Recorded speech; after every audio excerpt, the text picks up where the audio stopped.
देवराज इंद्र के मन में एक बड़ा सा शिवालय बनाने की इच्छा जागी। उन्होंने अपने सभी सैनिकों को शिवालय बनाने के लिए एक अच्छी सी जगह ढूंढने को कहा। हमें एक भव्य विशाल शिवालय बनवाना है और हम चाहते हैं कि इसके लिए अच्छी सी जगह खोजी जाए। कई दिनों तक जगह तलाश करने के बाद एक अच्छी सी जगह शिवालय के लिए चुन ली गई। राजा ने वहां शिवालय बनाने की इजाजत दे दी और मंदिर बनाने का निर्माण कार्य शुरू हुआ। राजा ने उस शिवालय का निर्माण कार्य अपने ही राज्य के एक बड़े मंत्री को सौंपा। मंत्री ने अपनी देखरेख में मजदूरों से खुदाई शुरू करवाई। खुदाई करने के वक्त उस जगह से शिवजी की एक जादुई सोने की मूर्ति मिली। अरे वाह, सोने की मूर्ति! ये तो पूरी सोने की है। अच्छी खासी कीमत होगी इसकी। उस मूर्ति को देखकर मंत्री के मन में लालच आ गया और उसने उस मूर्ति को अपने घर में रख लिया। लेकिन उन मजदूरों में से कुछ लोग तेनालीराम के खास थे, इसलिए उन्होंने जाकर मंत्री के लालच के बारे में तेनालीराम को बता दिया। ओह, तो ये बात है। लेकिन अभी हमें सही वक्त आने का इंतजार करना होगा। सही वक्त आने पर वो मंत्री अपने आप उस मूर्ति को राजा को सौंपेगा। कुछ ही दिनों में मंदिर का निर्माण कार्य पूर्ण हुआ और मंदिर के लिए राजा ने सभी मंत्रियों से कैसी मूर्ति बनाई जाए इसकी राय मांगी। लेकिन सबसे बात करने के बाद भी राजा किसी निष्कर्ष पर नहीं पहुंच पाए। तभी एक जटाधारी सन्यासी दरबार में आए। हे मुनिवर, आपका हमारे दरबार में स्वागत है। मैं जानता हूं महाराज, आप सब किस सोच विचार में हैं और मुझे यहाँ आपकी सहायता करने के लिए खुद शिवजी ने यहाँ भेजा है। क्या भगवान शिव ने आपको यहाँ भेजा है? हाँ महाराज, भगवान शिव ने मुझसे कहा है कि उन्होंने अपनी एक जादुई सोने की मूर्ति भेजी है और वो मूर्ति भगवान ने इस बड़े मंत्री के घर में रखी है। आप जाकर उस जादुई सोने की मूर्ति की स्थापना उस मंदिर में कर दीजिए। जादुई सोने की मूर्ति? हाँ, जादुई सोने की मूर्ति। उस जादुई मूर्ति से कभी भी इस राज्य को कोई नुकसान नहीं होगा। इतना कहकर वो मुनिवर वहां से चले गए। लेकिन वो मंत्री सोच में पड़ गया। आखिर उस मुनिवर को ये बात पता कैसे चली? लेकिन राजा को कुछ कुछ समझ में आने लगा और उनकी नजरें तेनालीराम को सभा में ढूंढने लगी, लेकिन वो उन्हें कहीं नजर नहीं आए। कुछ देर बाद वहां तेनालीराम सामने से महल में आए, लेकिन फिर अचानक उन्हें देख सभी हंसने लगे। तभी सेनापति ने कहा, अच्छा, तो आप ही वो मुनिवर थे। आपने अपनी वेशभूषा तो उतार दी, लेकिन अपनी माला उतारना भूल गए। हाँ, लेकिन तेनालीराम ने जो वेशभूषा ली थी वो अच्छे काम के लिए ही पहनी थी और उनकी बुद्धिमानी देखकर मैं बहुत खुश हूं। इसलिए हम तेनालीराम को इनाम देने की घोषणा करते हैं। साथ ही मंत्री के घर से उस जादुई सोने की मूर्ति को लेकर मंदिर में स्थापित किया जाए। उस मंत्री को अपनी गलती का एहसास हुआ और उन्होंने तेनालीराम और राजा समेत सभी से अपनी गलती के लिए माफी मांगी। महाराज, मुझे माफ कर दो। तेनालीराम, मुझे माफ कर दो। मुझसे बहुत बड़ी गलती हो गई। दरअसल मैं लालच में आ गया था, इसलिए मैंने वो मूर्ति अपने घर में छुपा कर रख ली। तुमने अपनी गलती स्वीकार कर ली, यही बहुत बड़ी बात है। मंत्री जी, मनुष्य इंसान से तो धोखा कर सकता है, लेकिन ईश्वर से नहीं। वैसे तेनालीराम, तुम्हें ये बात कैसे पता चली? महाराज की इस बात पर तेनालीराम मुस्कुरा देते हैं। फिर राजा भी उसे देखकर मुस्कुरा देते हैं। इसके बाद उस जादुई सोने की मूर्ति को राजा ने तेनालीराम के साथ मिलकर मंदिर में स्थापित किया।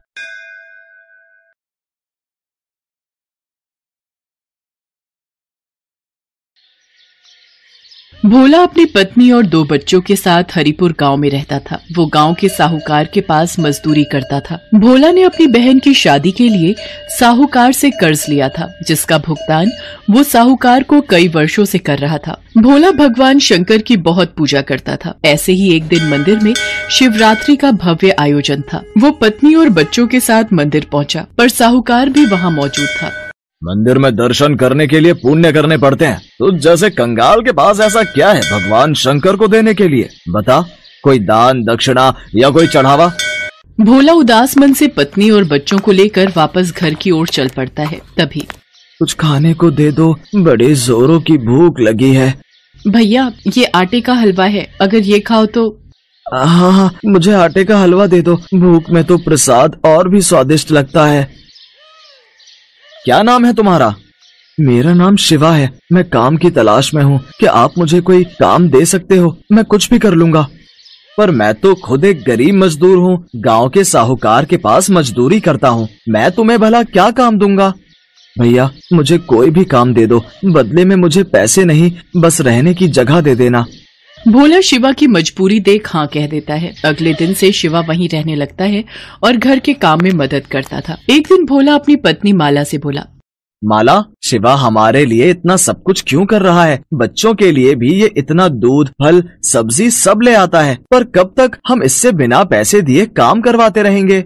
तुम एक काम क्यों नहीं करते? साहूकार से कहकर इसे भी अपने साथ काम पर लगवा लो। वहाँ तो इसे काम के बदले पगार मिल जाएगी।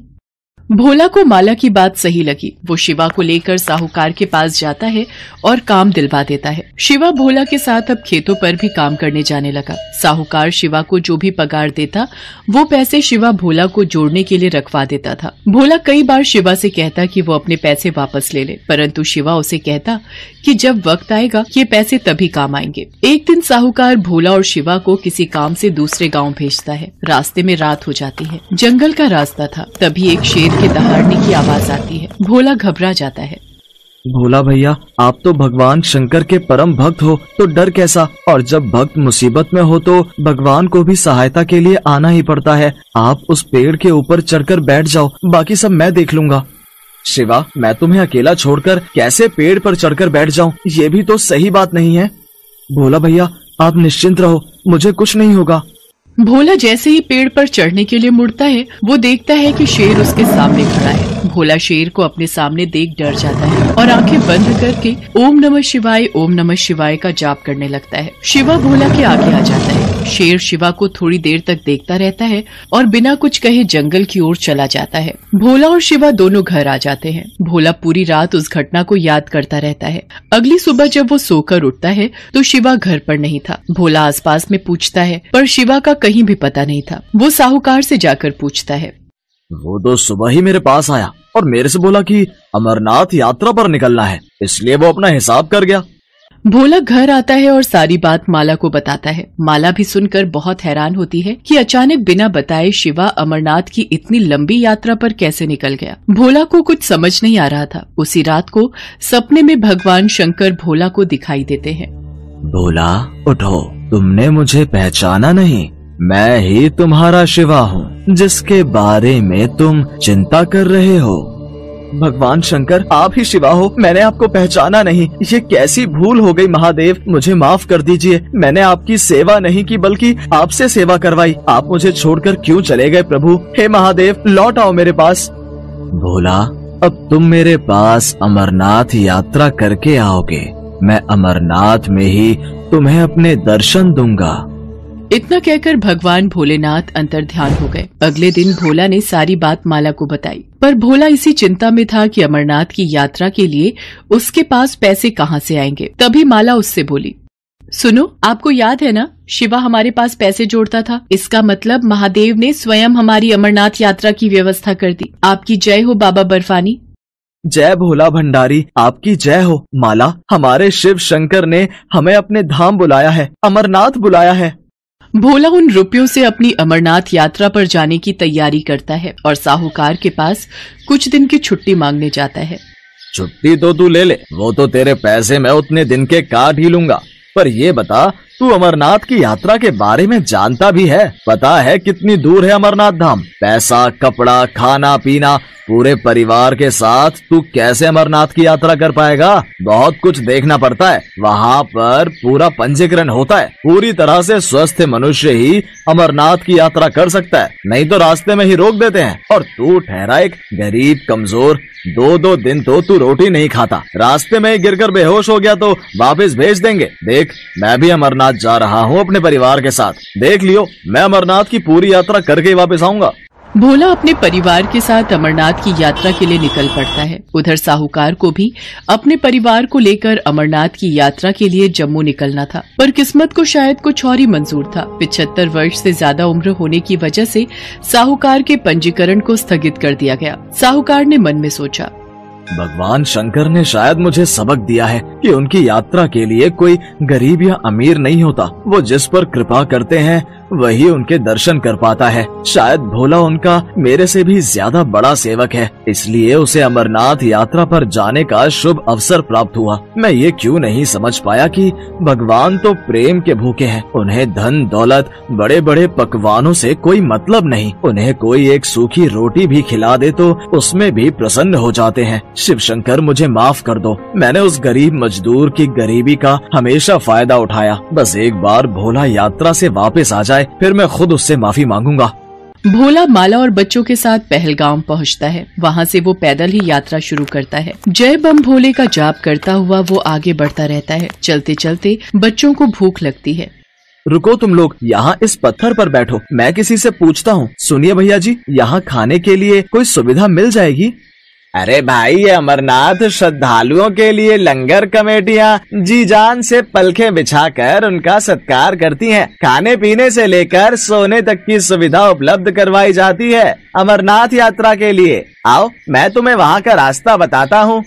भोला ने अपनी यात्रा को भगवान भोलेनाथ के भरोसे शुरू किया था और उसे पता था कि वही उसकी ये यात्रा पूरी करवाएंगे। व्यक्ति भोला को लेकर जब लंगर कमेटी के पास पहुंचता है, भोला ने देखा अमरनाथ यात्रा में लोग जगह जगह खाने पीने और सोने की सुख सुविधाएं दे रहे हैं। अमीर भक्त इस कार्य में दान दक्षिणा देकर अपना योगदान देते हैं।